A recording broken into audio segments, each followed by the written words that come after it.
Yo, one question. Where you know me from? On 40 Deuce, got caught with that loaded gun. Serial scratch, cop killer, you know the gun? Only fear that I had wouldn't know my son. Would've told my son, who the hell could doubt me? Rather see me in the cell than they tell you. Got a pretty new fragrance to talk to you guys about today from the house of Zegna. This one is from their Asenze line, which is sort of the Zegna version of their Privé line. So like you guys know, Tom Ford has private blends, Dior has Privé, Chanel has exclusive, Hermes has Hermescence, Zegna has the Asenze line. And in New York City, these can be found at Bloomingdale's and at Bergdorf Goodman's. There might be other locations, the Zegna boutiques might have them, they might not. Now, this is the newest in that lineup, and it is called Peruvian Ambrette. And before I talk to you about the fragrance and the great deal that Bloomingdale's has going on, let's first talk about the very classy Italian house of Ermenegildo Zegna. This house was started in 1910 in Trevero, Italy by Zegna. He had a reputation for making the best suits in the area, and by the end of the 1930s, he had a wool mill that employed 1,000 people to make suits. In 1938, he started the Zegna Woolens Corporation, and they exported a ton of fabric across the world, but obviously business was not helped out by the Second World War.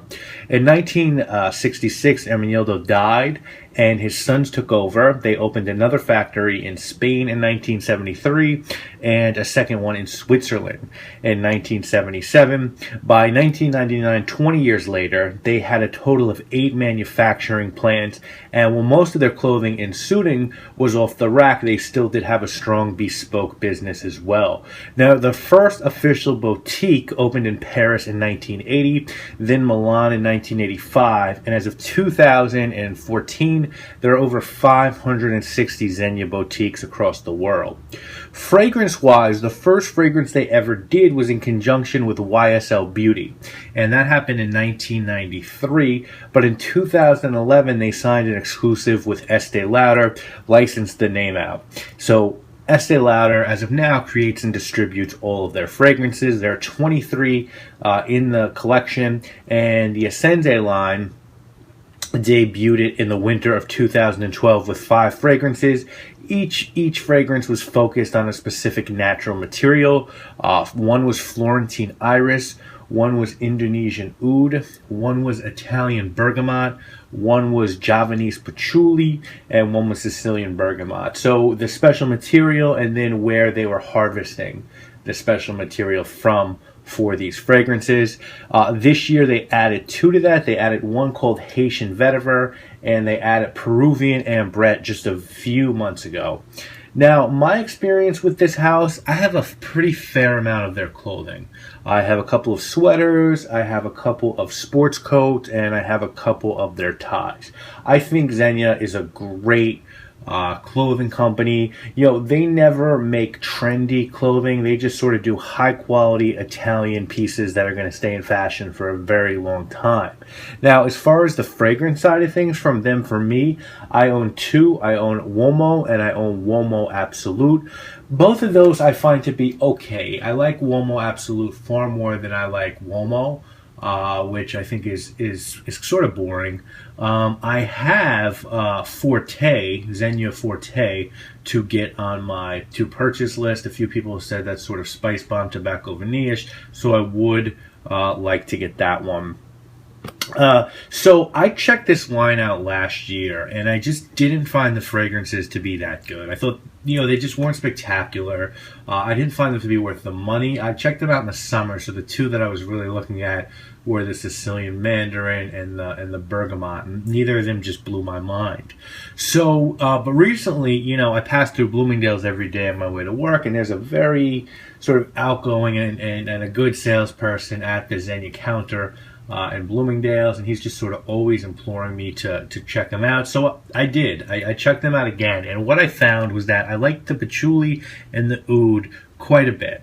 Now, I'm not sure that I'd buy either of them, but I did put them then on my maybe list. And so when they announced Peruvian Ambrette a couple months ago, I believe I saw it on Fragrantica, I decided to check it out at the Bloomingdale's on 59th Street, and I really did like it. I just want to give myself couple good sprays for when, as we talk about this, I can have reference. So I did like it. And while I was there, there was a couple from Florida, and they were purchasing one of these fragrances. They got Haitian vetiver, and I saw that with the fragrance, they got this really nice Zegna overnight bag and toiletry case that Bloomingdale's was giving away with their Asenze purchase.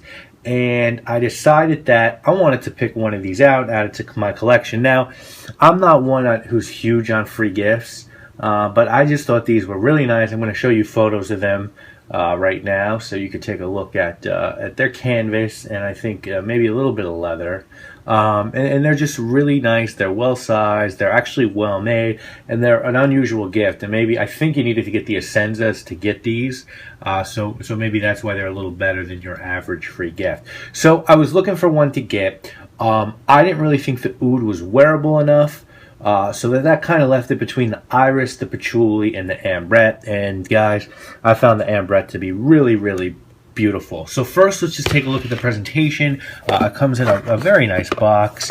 Zegna, Peruvian Ambrette.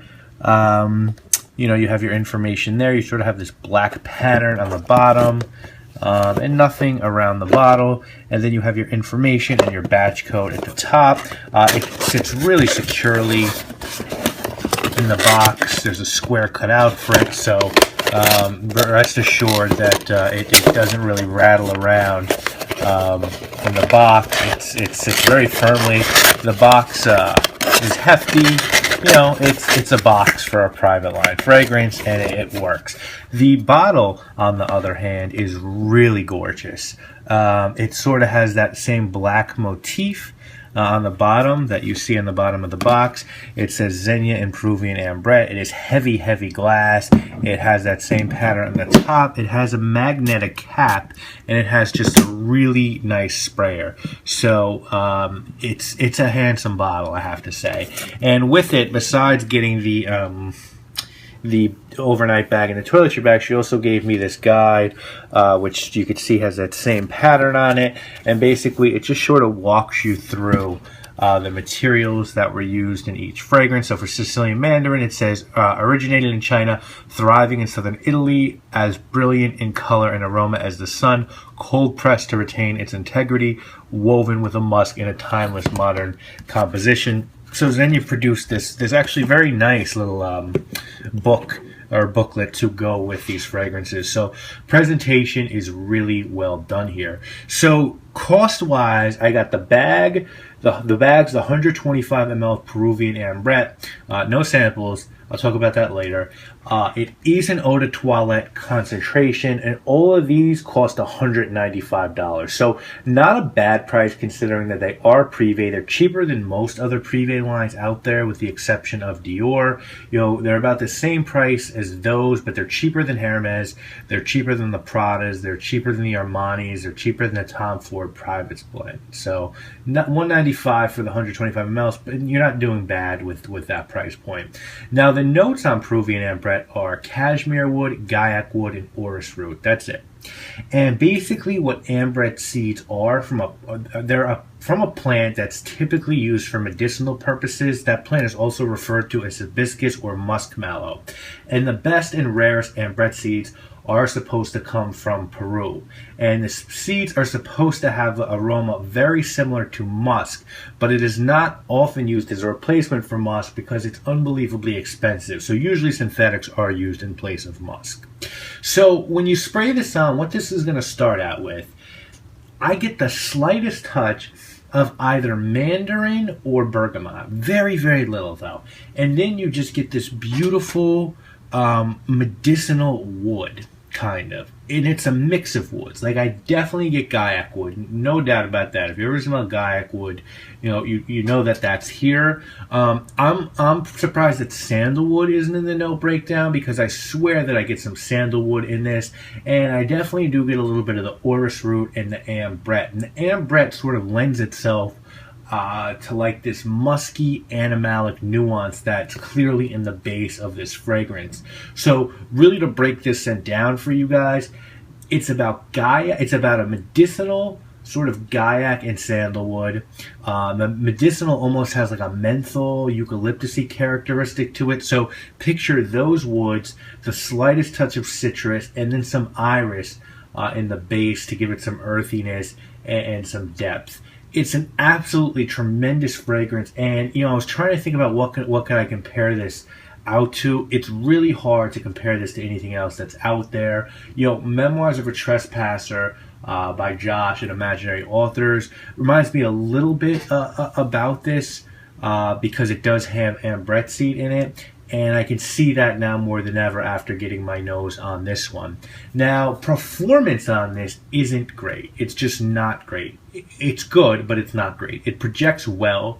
It's not beast mode, and it's the same in regard to how long it lasts and the sillage that it leaves. It's good on those counts, but again, it's not great. But it is an absolutely fantastic scent for the fall and winter, and it really lends itself well to that time of the year. It just smells like a fragrance made more for fall to me than any other season out there. It's a great casual fragrance, and I think it really is good for going out at night. I think it could be a great night out fragrance. Sweet, woody fragrances can be very beautiful, and there isn't a ton of them out there. So for a guy, for a man, this is a great scent, one that's certainly worthy of being called signature. I don't think there's an age limit on this. I think an older gentleman would like to wear this as well as a younger guy. I'm going to give Peruvian Ambrette 8 out of 10, and the 2 points that are coming off are only doing so for performance. If this one lasted and projected better, this would be a 10 out of 10. It's really unique. The presentation is just beautiful on this, and it smells great. Where I think there needs to be some improvement is I think that these should be EDP. If you're making a premium product, really make it premium. If that means you want to charge me $250 for a bottle of this as an EDP, I would definitely pay that. I also think that the sales associates in general, and this is a gripe I have with the industry, but the sales associates who sell the private fragrances in all different walks here and houses need to be better trained in making sure that the folks who purchase these private label fragrances get free samples. I've now bought 2 Dior fragrances, Chanel exclusive and a Zegna Asenze without a single sample. And I don't ask. Usually I'm in a rush, and I just don't want to have to ask. I'd rather get out here and get on the house for not giving me a fragrance. I don't have the time, and I don't think that I should have to. I think that those sales associates need to know better that clients who buy the private line fragrances are usually serious buyers and collectors, and those are the type of people that will come back and keep buying. If you gave me a sample of every Asenze fragrance, there's a good chance I'd probably buy another one. Now, I just don't know. So you guys know what I do at the end of reviews. 2 fragrances that I would recommend if you can't get your hands on this or the price is a little bit too rich. It's very hard for me to recommend similar scents because this to me is very unique, but the 2 that did come to mind are Nemo, one called Nemo by Cacharel, which has this sort of sweet woodiness to it that I kind of get here, and the other is Memoirs of a Trespasser by Imaginary Authors, which has Ambrette and vanilla, and it's in I think oak barrel, so there's some woods in it as well. That's a very unique and a very good fragrance. If someone was trying to get you to buy this fragrance, they would say that it's a fantastic scent. Presentation is great for a reasonable price, and you can now grab this with a very nice free gift for under $200. And I think they'd also say that there just isn't much out there that's similar to this. Now, on the flip side, if someone was trying to dissuade you from buying this fragrance, I think they'd say that, well, you're paying $200 and you're not even getting something that's an EDP. You can get any of the Dior Privé fragrances for this same price, and those are usually EDP, and they're all very good. They might also say that 125 ml is a lot of fragrance. Maybe they should have this in smaller bottles, but I think it's pretty hard to make a case against this fragrance. I think it's that good, and I enjoy it that much. So I hope you have enjoyed. I hope you have enjoyed this review. Should be back for another one next week. I think we're going to be looking at a designer scent next week, but don't quote me on it. Hope you have enjoyed this. I obviously am Maximilian. I must go. Squeeze, calm down, no need nada. They deserve apple pie, peach cobbler. Get the cool whip, I keep the tool grip. Got guns that's longer than a pool stick.